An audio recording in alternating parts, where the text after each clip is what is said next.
Hello my dear student, हम आज बात करने वाले हैं common unit of temperature. Temperature के सामान्य इकाई के बारे में बात करने वाले हैं। तो टेम्परेचर को हम तीन तरह से माप सकते हैं। एक है डिग्री फ़ारेनहाइट, दूसरा है डिग्री सेल्सियस और तीसरा है केल्विन। इन तीनों यूनिट से हम क्या करते हैं तो टेम्परेचर को मेजर करते हैं, है ना। इसके लिए तीन अलग अलग थर्मोमीटर का निर्माण किया गया है। एक है केल्विन, दूसरा है सेल्सियस और तीसरा फ़ारेनहाइट। इन तीनों के द्वारा हम टेम्परेचर को मेजर करते हैं। अब आगे बढ़ेंगे हम, उसमें देखेंगे कि कैसे इसके द्वारा मापते हैं। तो सबसे पहले बात करते हैं फ़ारेनहाइट की बात करते हैं। तो कह रहा है कि before the end of 20th century Fahrenheit was used as unit to measure the temperature.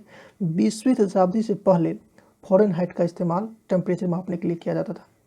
The scale was named after physicist Daniel Gabriel Fahrenheit, और इसका नाम डैनियल गैब्रियल फ़ारेनहाइट के नाम पे पड़ा हुआ है।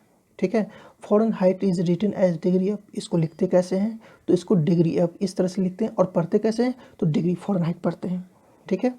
32 degree F means 32 degree Fahrenheit has been defined for the freezing point of water. Water का जो फ्रीजिंग पॉइंट होता है उसको 32 डिग्री फ़ारेनहाइट कंसीडर किया गया, माना गया है ना। तो हम याद रखेंगे कि वाटर का फ्रीजिंग पॉइंट कितना होता है तो 32 डिग्री फ़ारेनहाइट होता है। यह फ़ारेनहाइट हाइट में मापा गया है, इसलिए इसे 32 डिग्री फ़ारेनहाइट होता है। इसी तरह से है ना 212 degree 212 degree Fahrenheit has been defined for the boiling point of water. Water के बॉइलिंग पॉइंट माना गया है। Fahrenheit was replaced by Celsius, और इसको बाद में जब सेल्सियस का खोज हुआ तो फ़ारेनहाइट को रिप्लेस कर दिया गया सेल्सियस से। ठीक है। तो अब सेल्सियस के बारे में पढ़ते हैं। The unit Celsius is named after Swedish astronomer Anders Celsius. इसका नाम आपको स्वीडिश जो एस्ट्रोनॉमर थे एंडर्स सेल्सियस, उसके नाम पर इसका नाम पड़ा है। Who developed a similar scale, जिन्होंने क्या किया तो इस तरह के स्केल का खोज किया था, मतलब डिग्री सेल्सियस का खोज किया था। अंटिल 1948 कहा कि 1948 से पहले Celsius was known as centigrade, है ना। सेल्सियस सेंटीग्रेड के नाम से जाना जाता था। The word centigrade comes after the Latin word centum, और यह कहाँ से आया था वो वर्ड तो सेंटम से आया था। Degree Celsius is written as degree C. जिस तरह से हम डिग्री एफ फ़ारेनहाइट के लिखते थे उसी तरह से हम डिग्री सी लिखेंगे। किसके लिए तो सेल्सियस के लिए लिखेंगे, और पढ़ेंगे कैसे तो degree Celsius. 0 degree C 0 degree Celsius has been defined for the freezing point of water. Water का फ्रीजिंग पॉइंट सेल्सियस में कितना होता है तो 0 डिग्री सी होता है। हमने अभी बात किया था फ़ारेनहाइट में कितना होता है 32 डिग्री एफ होता है। तो इसी तरह से यहाँ पर जो वाटर का फ्रीजिंग पॉइंट होता है वह कितना होता है सेल्सियस में तो 0 डिग्री सी होता है। इसी तरह से वाटर का बॉइलिंग पॉइंट कितना होता है तो वाटर का बॉइलिंग पॉइंट 100 डिग्री सेल्सियस होता है। ठीक है।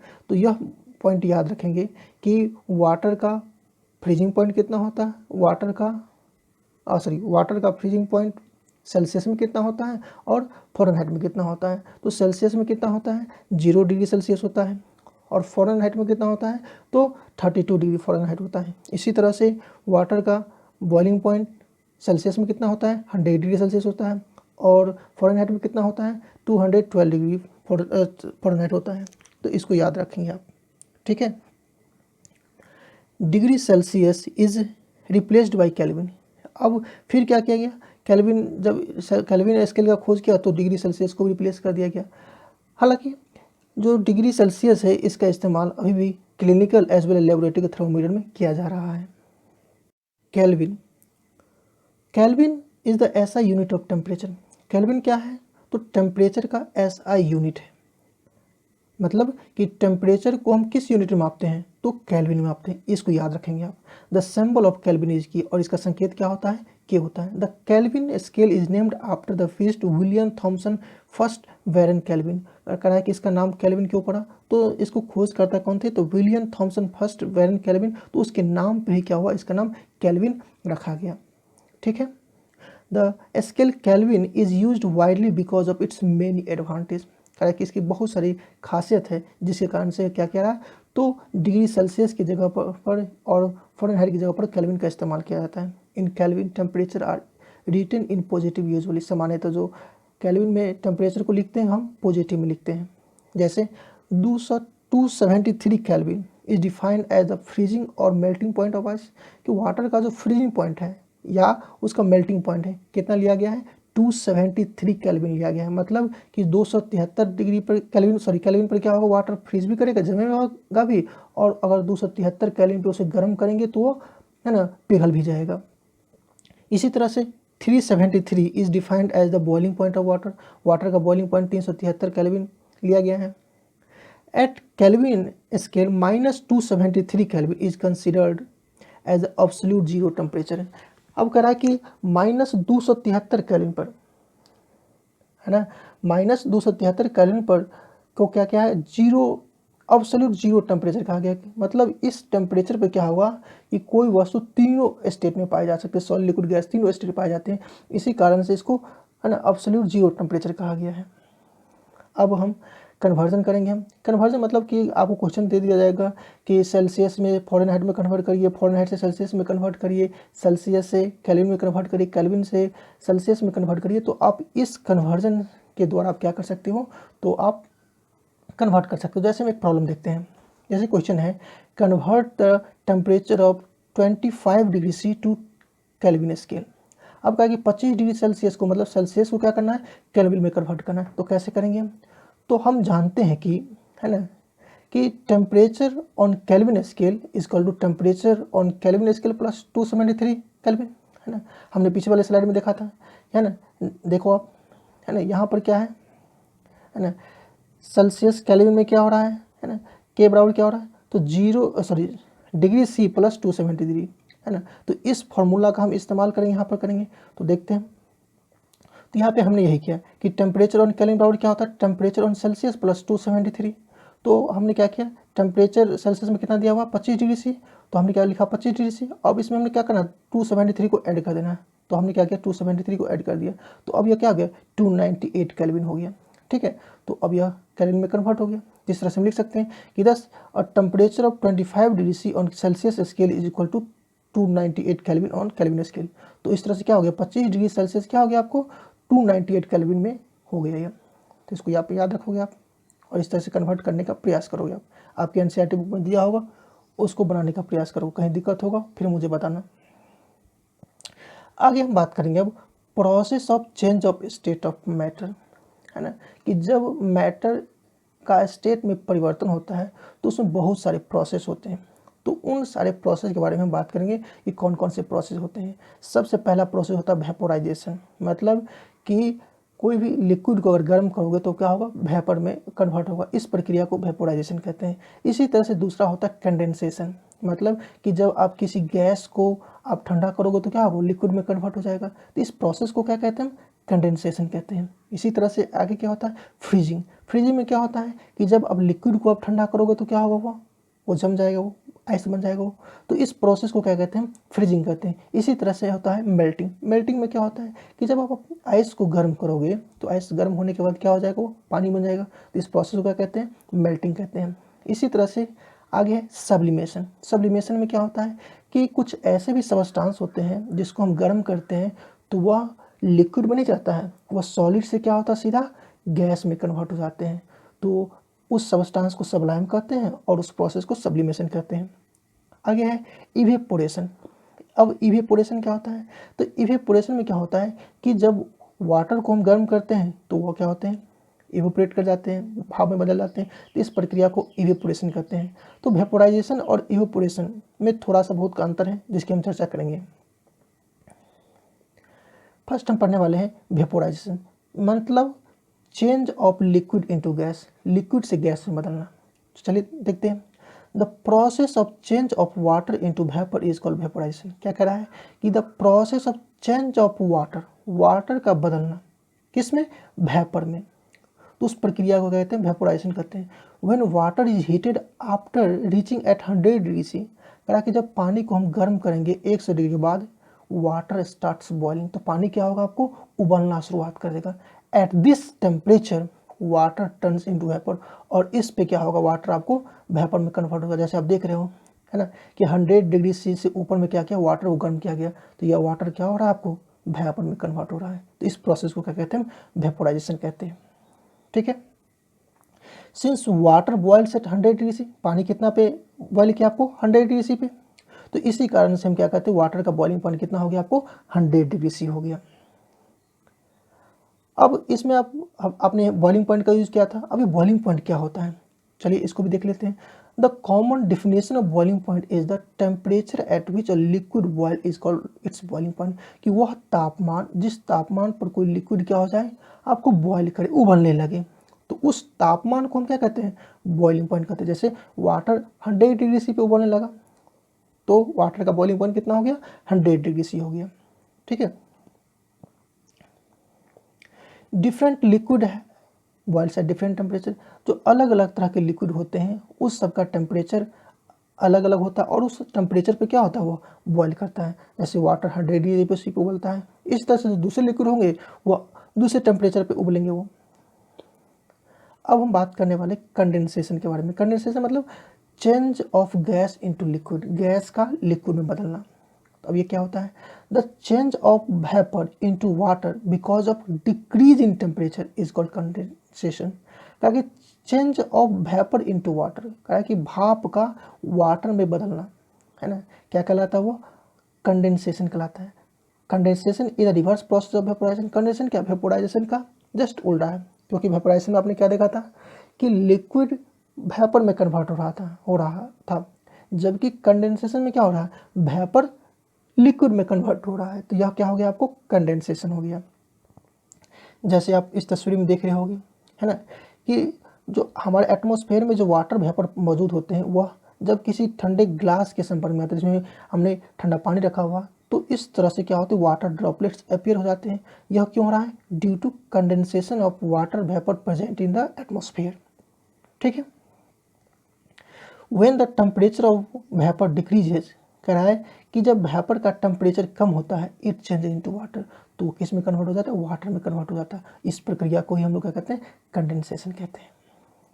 कह रहा है कि distilled water is manufactured by the condensation of vapour. कह रहा है कि जो डिस्टिल्ड वाटर होते हैं, है ना, आप सभी देखे डिस्टिल्ड वाटर देखे होंगे, किसी को जब पानी चाहिए जाता है वो भी डिस्टिल्ड वाटर होते हैं, या आप देखे होंगे कि बैटरी में जो पानी दिया जाता है ना, इन्वर्टर का बैटरी हो गया या कार का बैटरी हो गया, तो वह भी क्या होता है डिस्टिल्ड वाटर होते हैं। तो इसका भी निर्माण कैसे होता है, तो कंडेंसेशन की प्रोसेस ही होता है ना। अब जैसे इस तस्वीर में देख रहे होंगे कि यहाँ पे क्या कह रहा है कि हमने एक डिस्टिलेशन फ्लास्क में क्या किया, हमने वाटर ले लिया और उस वाटर को हमने गर्म किया, तो वाटर क्या होगा आपको, है ना, बॉयल करेगा, बॉयल करके क्या होगा वेपर बनेगा आपको। यह वेपर क्या करते हैं हम, तो यहाँ पर है ना एक टेस्ट ट्यूब लगा हुआ है ना, एक कंडेंस टेस्ट ट्यूब है, तो इससे होगा जैसे वाटर वेपर क्या क्रॉस करेगा, इसमें ठंडा पानी आते रहते तो ठंडा हो जाएगा, और ठंडा होने के बाद क्या होगा वो, है ना, लिक्विड में कन्वर्ट होकर अगले बर्तन में जाकर जमा हो जाएगा। तो इससे जो वाटर तैयार होता है वह क्या कहलाता है आपको डिस्टिल्ड वाटर होता है। इस वाटर में किसी भी तरह की गंदगी नहीं होती है, क्योंकि सारे गंदगी होते हैं वो सारे की गंदगी क्या होती है इस गर्म करने के क्रम में ही इस जो बर्तन देख रहे हो इसके पैंदी में जमा हो जाते हैं। नेक्स्ट हम लोग पढ़ने वाले freezing. Freezing means liquid to solids, liquid से ठोस में बदलना। अब ये क्या होता है, the change of liquid into solid because of decrease in temperature is called freezing. मतलब कि लिक्विड से सॉलिड में बदलना, है ना। अब लिक्विड से सॉलिड में कब बदलेगा, जब हम टेम्परेचर कम करते हैं, तो इस प्रक्रिया को क्या कहते हैं फ्रीजिंग कहते हैं। Water change into ice because of decrease in temperature, और यही कारण है कि वाटर क्या हो जाते हैं आइस में बदल जाते हैं। कब, जब हम उसको फ्रीजर में डालते हैं, फ्रीजर मतलब उसको हम ठंडा करने के लिए रखते हैं, तो इससे टेम्परेचर कम होता है और वो आइस में बदल जाता है। In other word water फ्रीजेज into ice, water क्या होता है आइस में बदल जाते हैं, फ्रीज हो जाते हैं because of decrease in temperature. अब ये कितना डिग्री पे आपको जमेगा ये, तो 0 डिग्री सी पे। तो याद रखोगे कि 0 डिग्री सी पे क्या होते हैं वाटर आपको जम जाते हैं, मतलब वो आइस के रूप में कन्वर्ट हो जाते हैं। जैसे आप तस्वीर में देख रहे होगे यहाँ पर क्या हो रहा है वो, तो वाटर क्या हो रहा है फ्रीज हो रहा है और वो सॉलिड आइस के रूप में कन्वर्ट होते जा रहे हैं, है ना। अब हम बात करने वाले हैं मेल्टिंग के बारे में। तो मेल्टिंग क्या होता है, change of solid into liquid, solid से लिक्विड में बदलना।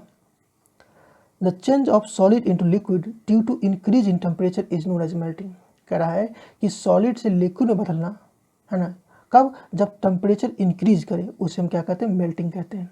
Ice which is solid melts, ice क्या है जो सॉलिड है लेकिन मेल्ट हो जाते हैं तो क्या होते हैं वो लिक्विड में कन्वर्ट हो जाते हैं। और यह कब होता है, जब वो 0 डिग्री सेल्सियस पे जब गर्म करते हैं तो वह क्या होते हैं, वाटर में कन्वर्ट हो जाते हैं। अब हमें कुछ इस पे कुछ टर्म पढ़ना है कि लेटेंट हीट पढ़ना है। अब लेटेंट हीट क्या होता है? लेटेंट हीट मतलब कि जो हीट छुप जाता है। छुप जाने का मतलब है कि हम किसी वाटर को गर्म करते हैं और कुछ ऐसे टेम्परेचर पे आ जाते हैं जब वाटर क्या होता है, वाटर वेपर में कन्वर्ट हो जाते हैं, लेकिन उस वाटर का अब टेम्परेचर बढ़ नहीं रहा है, तो वहाँ पर भी आप गर्म करते जा रहे हो लेकिन टेम्परेचर नहीं बढ़ रहा है, तो उस समय उसके लिए एक टर्म का इस्तेमाल होता है। उस टर्म को क्या कहते हैं? लेटेंट हीट कहते हैं। अब ये क्या होता है देखिए, तो when water is heated up to 100 degree C, जब पानी को हम 100 डिग्री सेल्सियस में गर्म करेंगे, इट स्टार्ट्स बॉइलिंग, तो क्या होगा, उबलना शुरुआत कर देगा वो, एंड चेंजेस इनटू वेपर, और भाप में बदल जाएगा। But we see that even after continuous supply of heat, हम लगातार उसको गर्म करते जा रहे हैं, है ना, लेकिन does not rise above the 100 degree C, उसका टेम्परेचर 100 डिग्री सी से बढ़ ही नहीं रहा है। वाइल बॉइलिंग ऑफ वाटर, जबकि पानी उबल रहा है लेकिन उसका टेम्परेचर 100 डिग्री सी से ऊपर नहीं बदल रहा है ना। तो temperature supplied after 100 degree C, आपने जो गर्म किया 100 डिग्री सी के बाद भी, to boiling water is use to change the water into vapour, तो वहाँ पर वो सारा का सारा टेम्परेचर मतलब सारा का सारा एनर्जी या गर्मी कहाँ गया, तो वह चला गया उसके स्टेट को बदलने में। And temperature of water does not rise, वह टेम्परेचर को बढ़ाने में नहीं गया, वह कहाँ गया आपको, तो उसके स्टेट को बदलने में गया। ऑन द अदर हैंड, दूसरी तरफ, we see that when heat is supply to wire, और दूसरा एक और देखो आप कि जब हम, है ना, क्या करते हैं, तो आइस को हम गर्म करते हैं, ठीक है, आइस जिसका टेम्परेचर कितना होता है, 0 डिग्री सेल्सियस होता है। Temperature does not rise above 0 degree से, तो हम देखेंगे कि आइस क्या हो रहा है, पिघल रहा है ना, लेकिन उसका टेम्परेचर नहीं बढ़ रहा है ना, वो 0 डिग्री कॉन्स्टेंट रह रहा है। अनटिल ऑल आइस मेल्ट, जबकि सारा आइस क्या होता है, पिघल जाता है। इन दिस प्रोसेस, है ना, in this process also heat supply to the 0 degree C is use to change of ice into water and temperature of ice does not increase. इस स्टेज में भी क्या हो रहा है कि उसका टेम्परेचर नहीं बदला। तो इस तरह से आप यहाँ पे देखे होंगे, heat is used in this process without rise in temperature is known as latent heat. क्या कि इस दोनों सिचुएशन में आप देख रहे हो कि आप हीट कर रहे हो लेकिन टेम्परेचर नहीं बढ़ रहा है, तो उस हीट को ही क्या कहेंगे हम, लेटेंट हीट कहेंगे हम, ठीक है।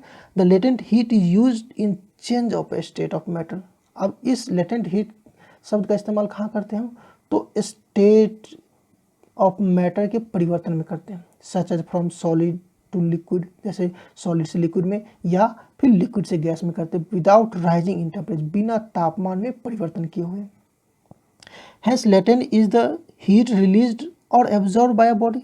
लेटेंट हीट में क्या होता है, तो कोई बॉडी हीट रिलीज करता है या वह हीट एब्जॉर्ब करता है during the process without change in temperature, बिना तापमान में परिवर्तन किए हुए। This happens while change of state of matter, meaning of phase transition. इसका मतलब क्या है, वहाँ पर रूप में परिवर्तन आ रहा है, मतलब सॉलिड से लिक्विड में या लिक्विड से गैस में हो रहा है, ठीक है। The particle of solid and liquid are bonded together with great force of attraction. अब यह ऐसा क्यों होता है, थोड़ा सा इसके बारे में पढ़ लेते हैं कि जो सॉलिड और लिक्विड के जो कण होते हैं वह एक दूसरे से मजबूत आकर्षण बल से बंधे होते हैं, जिसके बारे में हमने सॉलिड लिक्विड में चर्चा किया था। Because of which a matter exist in a particular state, और यही कारण है कि मैटर किसी खास अवस्था में पाए जाते हैं।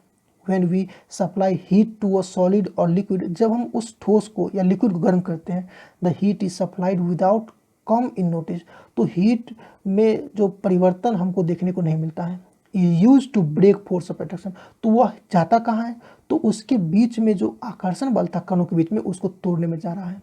Because particle and between particle and this heat is not used to increase the kinetic energy of the particle, यह हीट उसके काइनेटिक एनर्जी को बढ़ाने में नहीं जा रहा है। Since kinetic energy of the particle do not increase, क्योंकि उसका काइनेटिक एनर्जी नहीं बढ़ा, तो इसका मतलब क्या है कि उस सिस्टम का टेम्परेचर भी नहीं बढ़ा। The word latent is derived from the Latin word latere, यह लैटिन शब्द के लैटरे से आया है, जिसका मतलब क्या होता है, टू लाई हिडन, छुपा रहना। Joseph black introduce the term latent heat around 1762, और है ना, कह रहा है कि ये जो देख रहे हो पर्सन, इस पर्सन का नाम क्या है, जोसेफ ब्लैक। इन्होंने क्या किया, 1762 इसमें क्या किया था, तो इस शब्द का इस्तेमाल किया था। अब हम बात करेंगे types of latent heat. Latent heat के प्रकार के बारे में बात करेंगे। तो लेटेंट हीट को दो भाग में बांटा गया है, एक है लेटेंट हीट ऑफ फ्यूजन और दूसरा लेटेंट हीट ऑफ वेपोराइजेशन, है ना।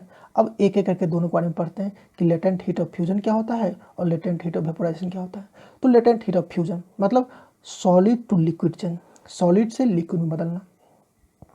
When solid changes into liquid, जब सॉलिड क्या होता है लिक्विड में परिवर्तन होते हैं, द हीट रिक्वायर्ड, यहाँ पे सॉरी मिस्टेक हो गया, यहाँ पे हीट होगा, the heat required changing the state without rising in temperature is called latent heat of fusion. तो हम क्या कहते हैं कि जो हीट हमें चाहिए उसके स्टेट को बदलने के लिए, है ना, बिना उसके टेम्परेचर में परिवर्तन किए हुए, उस हीट को हम क्या कहेंगे, लेटेंट हीट ऑफ फ्यूजन कहेंगे हम, है ना। तो देखो, the change of solid to liquid state is an endothermic process. अब कह रहा है कि the change of solid to liquid state is an endothermic reaction. कह रहा है कि जो स्टेट, जो परिवर्तन हो रहा है यहाँ से सॉलिड से लिक्विड में, यह प्रक्रिया क्या कहलाता है, एंडोथर्मिक रिएक्शन कहलाता है। क्योंकि इसमें क्या हो रहा है, हीट का उपयोग हो रहा है, as it is required in, क्योंकि हीट की आवश्यकता हो रही है। The reaction in which heat is supplied or used is called endothermic reaction or process. जो अभिक्रिया, जिस अभिक्रिया में क्या करते हैं, हम हीट को सप्लाई करते हैं या हीट का यूज करते हैं, उसको हम क्या कहते हैं, एंडोथर्मिक रिएक्शन कहते हैं या प्रोसेस कहते हैं। अब एक उदाहरण लेते हैं। When heat is supply to melt ice, जब हम बर्फ को पिघलाने के लिए हीट देते हैं, temperature does not rise from 0 degree C, तो 0 डिग्री से ऊपर टेम्परेचर नहीं बढ़ रहा है। Even after continuous supply of heat, हम उस पर लगातार हीट दे रहे हैं लेकिन उसका टेम्परेचर नहीं बढ़ रहा है, जबकि आइस क्या हो रहा है, पिघल रहा है। After melting of all ice, जब सारा का सारा क्या हो गया, बर्फ पिघल गया, टेम्परेचर स्टार्ट है, तब जाकर क्या होता है, तापमान में परिवर्तन आता है। The additional heat is required to melt the ice without changing the notice in the latent heat of fusion। अब कर रहा है कि यहाँ पर जो आइस जो मेल्ट कर रहा है बिना तापमान में परिवर्तन किए हुए, उसे ही क्या कहते हैं, हम लेटेंट हीट ऑफ फ्यूजन कहते हैं। जैसे आप यहाँ पे एक तस्वीर देख रहे होगे, इस तस्वीर में हमने क्या किया, इस तरह एपरेटस, हमने इस एपरेटस में क्या किया, हमने इस बर्तन में क्या किया, हमने आइस रखा है ना, इस बर्तन में हमने आइस रखा है और इस तरह से जब इसको गर्म करते हैं, यहाँ पे थर्मामीटर भी लटका के रखे हमने, है ना। तो इस आइस को जब गर्म करते हैं तो देखते हैं कि 0 डिग्री सेल्सियस पर, यहाँ पर 0 डिग्री सेल्सियस है, इस 0 डिग्री सेल्सियस पे क्या हो रहा है ना, बर्फ़ पिघल रहा है, लेकिन उसका तापमान बढ़ नहीं रहा है। जब पूरा का पूरा बर्फ़ पिघल के पानी बन गया, तब जाकर के यह क्या हुआ, इसके टेम्परेचर में परिवर्तन आया। तो यहाँ पर जो हम बर्फ़ 0 डिग्री पे सी था, पानी भी 0 डिग्री सी पाया, तो इस बीच में जो हमने गर्म किया, है ना, तो वह हीट कहाँ गया, वह हीट सब के सब कहाँ चला गया, लेटेंट हीट ऑफ फ्यूजन में चला गया, मतलब उसके स्टेट में परिवर्तन में चला गया। The latent heat of fusion of ice is the energy which is use to change the state of ice to water.